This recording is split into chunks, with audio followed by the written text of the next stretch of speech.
Senator O'Mara, thank you very much. Leader Ort, on behalf of our entire conference and the millions and millions of New Yorkers that we represent, allow me to personally thank you. Because under your leadership, this conference has ensured that public safety remains at the forefront of our mind. It remains at the forefront of our advocacy. And it was said earlier by Senator Lanza, we will continue to advocate for the people keeping us safe if it is the last thing that we do. You know, there are many people, millions and millions of New Yorkers who are waking up every single day, and they're waking up to what is really what they think a nightmare, but it's not. It happens to be reality.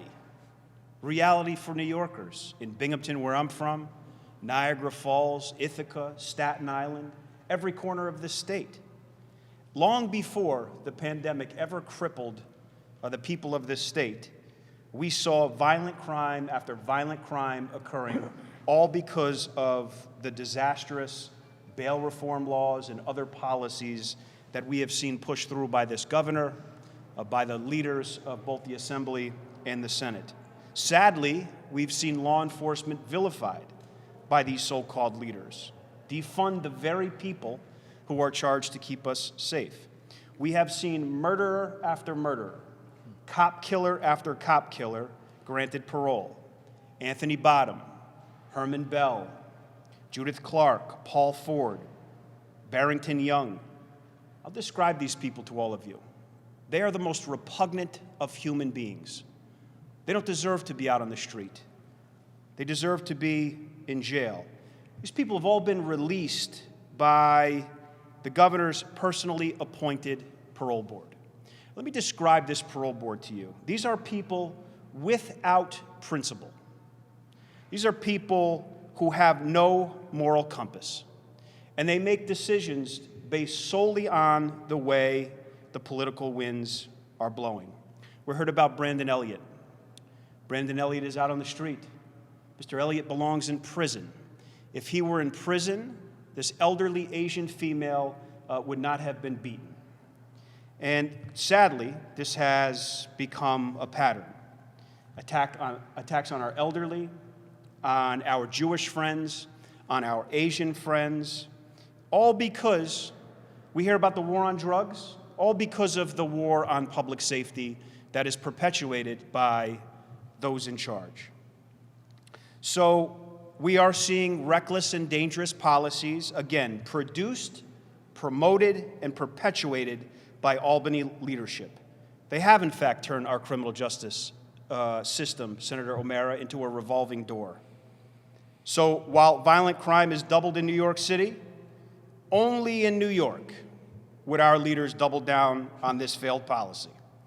Only in New York and only in Ithaca would a convicted murderer, a cop killer, be appointed to a commission to help reform the police. I want to describe someone else who is without principle, who is without a moral compass.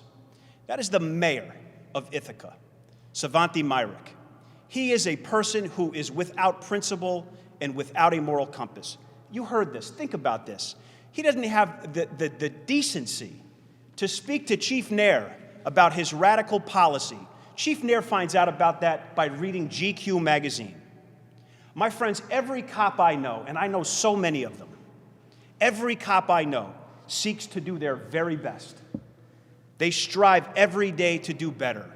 And not a single cop I know would ever say, we shouldn't look to reform the way that we do business. We shouldn't look to do better. Our communities do not deserve this nightmare. We do need reform. I'm the first person to say that. We need reform at the parole board, from the top down. That's what we need. We cannot continue to rubber stamp the governor's political appointees. The majorities in both houses of the legislature, of this governor, they continue, by way of their policies, to put criminals and murderers before the safety of law-abiding citizens. I want to say something and speak very clearly about this. To the men and women who work at the Ithaca Police Department and to every member of law enforcement that serves across this great state, and there are 55,000 of them, men and women who are dedicated to serving their communities, making their communities a safer place to live, to work, to raise your family. It may seem as though no one cares about you because of the policies that you are seeing come out of Albany.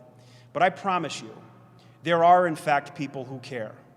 There are in fact people who will support you to our last breath. And it's the people who are standing at this podium.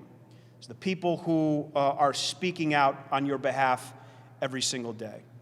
With that, it gives me great pleasure to introduce the next speaker, someone who is very, very well versed in public safety, knows very, very much what it means to be a member of law enforcement. She is the wife and a mother of a police officer or police officers. With that, Senator Alexis White.